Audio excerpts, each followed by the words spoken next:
Okay, we're back.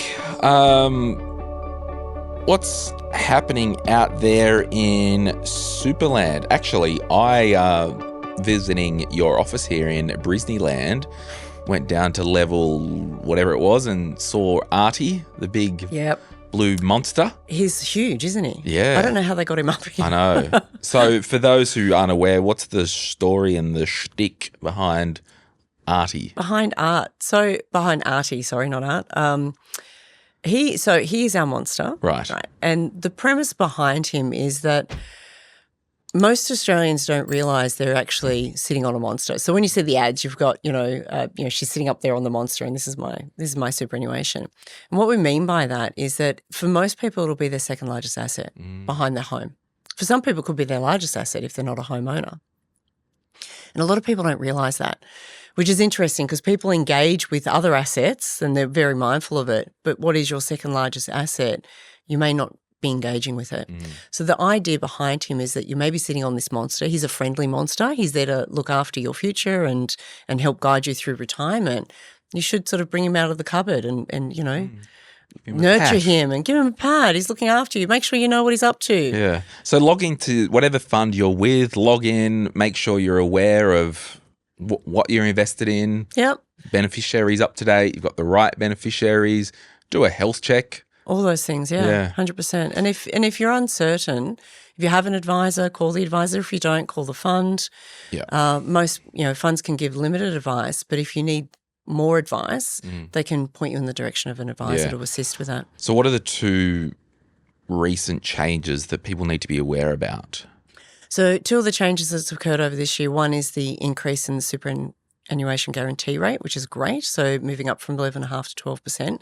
So this has been that's the end of the legislative road for that. Yeah. It's been a part of a multi-decade journey, right, to sort of get superannuation guarantee level to a point where we believe it is the sustainable level that you need to fund retirement.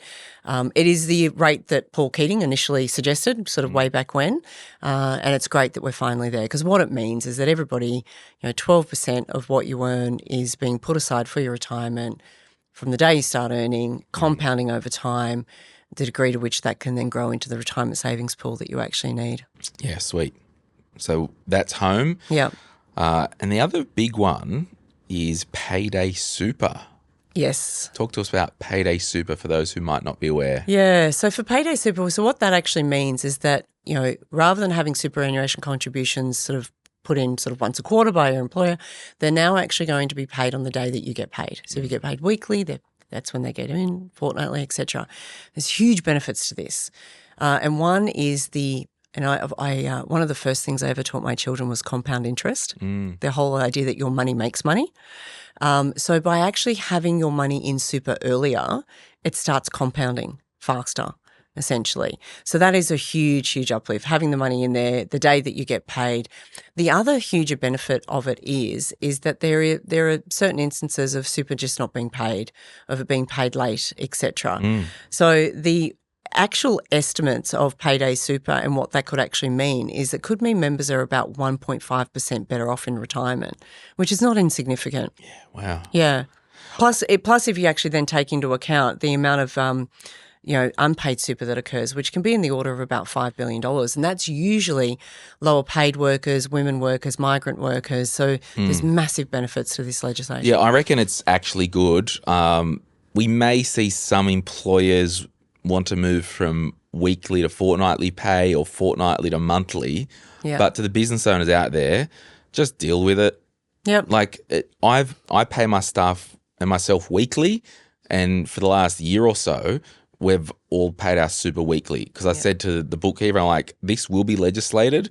We need to get into the habit now. Yep. It's better for me as a business owner because I've got a better true cash flow position. Exactly. Less chance of super not paying and, sitting in sure, it's some people are like, yeah, we like having super sit here for 3 months and then we pay it to our staff every 3 months. I just think this is such a win-win. And there's no excuse why you can't actually do it with single touch payroll and all that stuff and the clearing houses. So yeah, exactly. And the benefit to the individual is huge. Yeah. Listo. Yeah, so the low income superannuation tax offset, which is, also sort of great from that perspective because, there are some people out there that actually pay more in tax on their superannuation than they are actually on their income. So what this tax offset will actually do is basically mean that it could mean up to about $60,000 additional in retirement for some of those low income workers. Yeah, love it. Final question. Heading towards the end of the year, it's a natural time for people to start thinking about their goals for next year. Yep. New me, all that stuff. New year, new me. What are some super and investment related resolutions that we should be thinking about? Well, so going back to what we talked about earlier, look at your super. Just have a look at your balance. Have a look at your statement as it comes through. You've probably got listeners that haven't even looked at it this year or maybe even for a couple of years. I think it's really important it doesn't matter, the earlier you start, the better off you're going to be in retirement. If you start looking at this when you're in your 50s, it might be a bit too late to make changes. So I think everyone should just have a goal of engaging with their super a lot more.